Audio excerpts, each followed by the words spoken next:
दोस्तों आज बात करते हैं एक ऐसे ऐतिहासिक किरदार की जो कौरवों का सबसे बड़ा शत्रु था, परंतु जिसे वह अपना सबसे बड़ा हितैषी मानते थे। जी हाँ दोस्तों, महाभारत के युद्ध में एक ऐसा किरदार भी है जिसे देखने से लगता है कि उसने कौरवों का साथ देने में कभी कोई कमी नहीं की।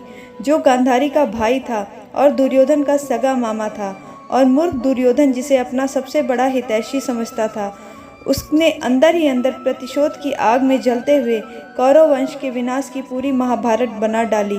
दोस्तों, कहानी शुरू होती है उस समय से जब भीष्म पितामह धृतराष्ट्र के लिए रिश्ता लेकर कांधार गए, जिसे उस समय कंदहार और आज के समय में उत्तरी अफगानिस्तान भी कहते हैं।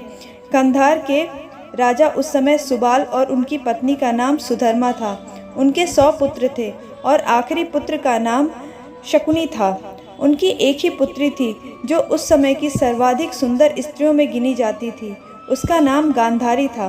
भीष्म पितामह ने वहां जाकर धृतराष्ट्र के लिए गांधारी का रिश्ता मांगा। सुबल और सुधर्मा ने अपनी इकलौती और अत्यधिक सुंदर पुत्री का विवाह किसी अंधे के साथ नहीं करना चाहते थे।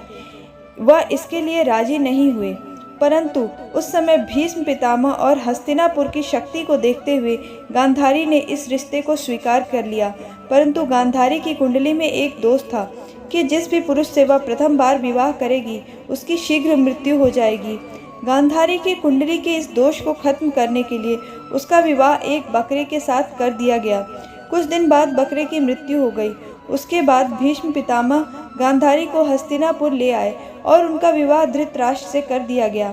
बाद में धृतराष्ट्र को पता चला कि गांधारी का उनसे पूर्व एक विवाह हो चुका है और उनके माता पिता भाई भी धृतराष्ट्र के अंधे होने की वजह से उनसे गांधारी का विवाह नहीं करना चाहते थे। यह बात जानने के बाद अपने अंधेपन की वजह से हीन भावना से ग्रसित धृतराष्ट्र ने गांधारी के पूरे परिवार को कारागार में डाल दिया और आदेश दिया कि इन्हें सिर्फ एक व्यक्ति के खाने भर अनाज प्रतिदिन दिया जाए। एक व्यक्ति के खाने भर अनाज में किसका पोषण हो सकता था? तब समस्त परिवार ने यह निर्णय लिया कि शकुनी, जो उन सब में सबसे छोटा था, सभी लोग अपने हिस्से का भोजन उसको दे देते थे ताकि कम से कम उस परिवार से एक व्यक्ति तो जिंदा रह सके। शीघ्र ही उनके पूरे परिवार की मृत्यु हो गई, सिर्फ शकुनी को छोड़कर।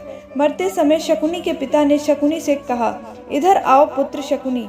शकुनी जब वहां गया तब उसके पिता ने अपने पुत्र के घुटने पर अपनी लाठी उठाकर बड़ी जोर से वार किया, जिससे शकुनी का घुटना टूट गया।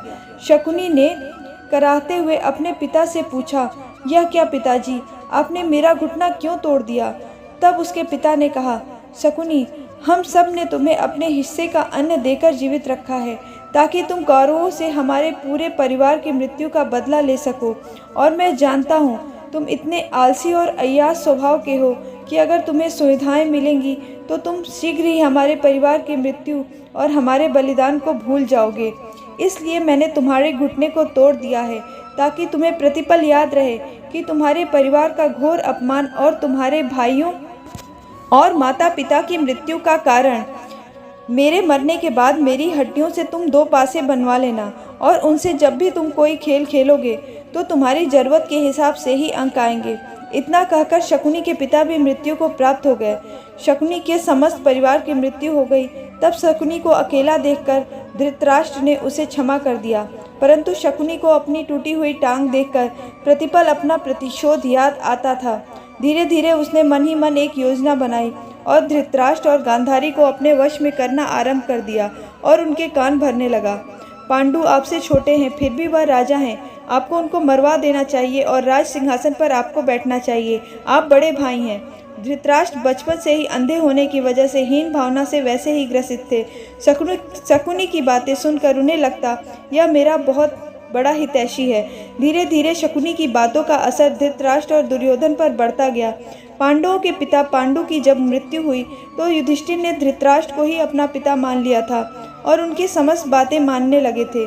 शकुनी ने ही धृतराष्ट्र और दुर्योधन के कान भरकर राज्य के विभाजन के समय पांडवों को एक बंजर भूमि दिलवाई थी, जिसे पांडवों ने अपनी मेहनत से हरा भरा कर अपनी राजधानी इंद्रप्रस्थ बनाया।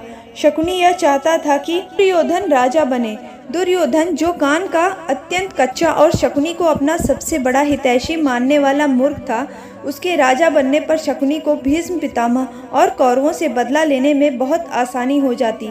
शकुनी के कान भरने पर ही धृतराष्ट्र ने चौसर खेलने के लिए पांडवों को हस्तिनापुर बुलाया था।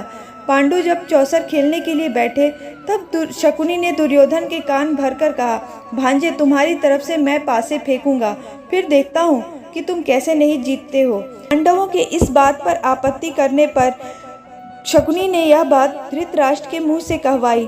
तब सारे पांडव चुप हो गए, क्योंकि धृतराष्ट्र उनके लिए पिता के तुल्य थे। चौसर अर्थात जुए में हारने के बाद द्रौपदी को दांव पर लगाने की योजना भी शकुनी की ही थी, और भरी सभा में द्रौपदी का अपमान करने का निर्णय भी दुर्योधन ने शकुनी के बहकावे में आकर ही लिया था, जिससे आगे चलकर महाभारत के युद्ध की नींव तैयार हो गई थी।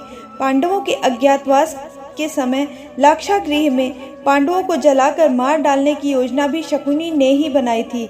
यही सब घटनाएं आगे चलकर महाभारत के युद्ध का कारण बनी, और ऐसा था शकुनी का व्यक्तित्व, जो देखने में कौरवों का सबसे बड़ा हितैषी लगता था।